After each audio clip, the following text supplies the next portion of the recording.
बच्चों, आज के वीडियो में हम लोग एक्सरसाइज 12.1 के क्वेश्चन नंबर 4 को सॉल्व करने जा रहे हैं।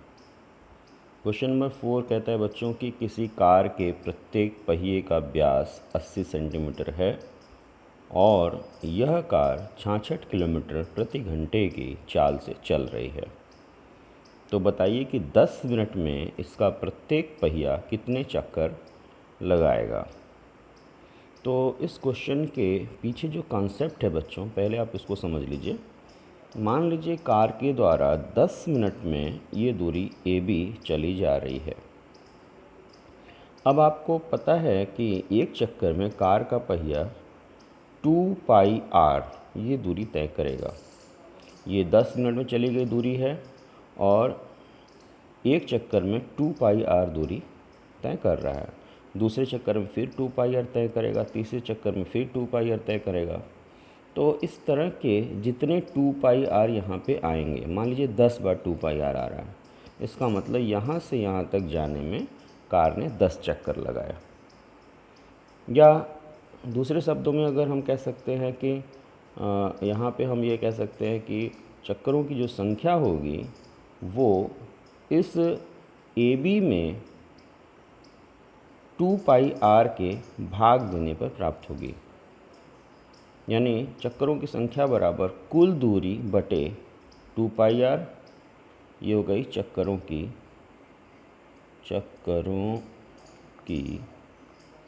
संख्या।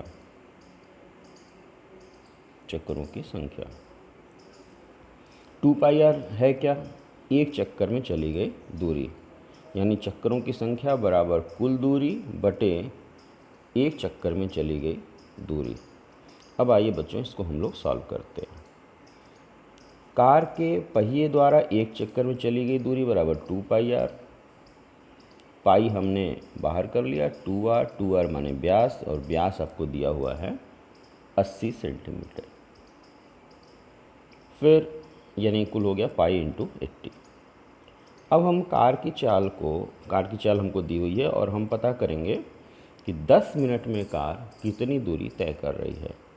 तो कार की चाल को हमने मीटर प्रति सेकंड बदल दिया, क्योंकि पूरा रिजल्ट जो चक्करों की संख्या और सेंटीमीटर में है, तो हम मीटर प्रति सेकंड बदलने के बाद उसको फिर सेंटीमीटर प्रति सेकंड में बदल देंगे। तो पहले हम इसको मीटर प्रति सेकंड बदल रहे हैं। तो 66 किलोमीटर प्रति घंटा है, तो इस किलोमीटर को हम मीटर बदलेंगे तो 1000 का इसमें गुणा हो जाएगा।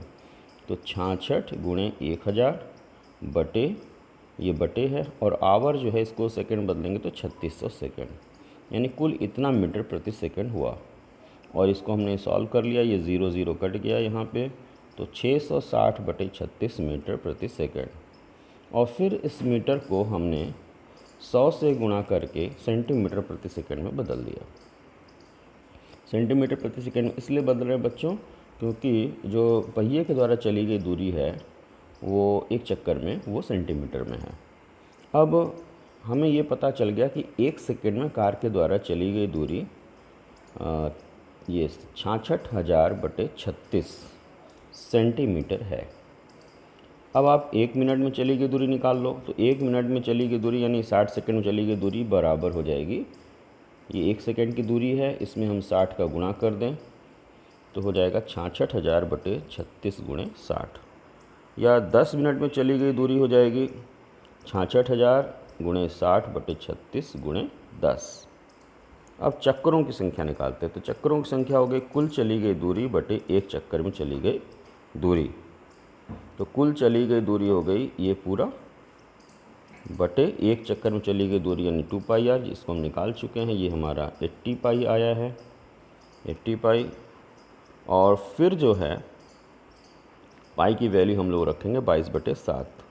तो ये कुल चली गई दूरी बटे 80π मतलब 22/7, यानी ये चीज़ इन्वर्ट हो जाएगी फिर। तो 66,000 गुणे 600 बटे 36 गुणे ये 7 ऊपर चला जाएगा 7 बटे 80 गुणे 22। फिर इसको हम कैंसिल आउट करेंगे, जैसे भी कर सकते हैं, और फाइनल रिज़ल्ट हमारा आएगा बच्चों 4375। इतने चक्कर ये कार लगाएगी 10 मिनट में। और यही इस प्रश्न का हल है।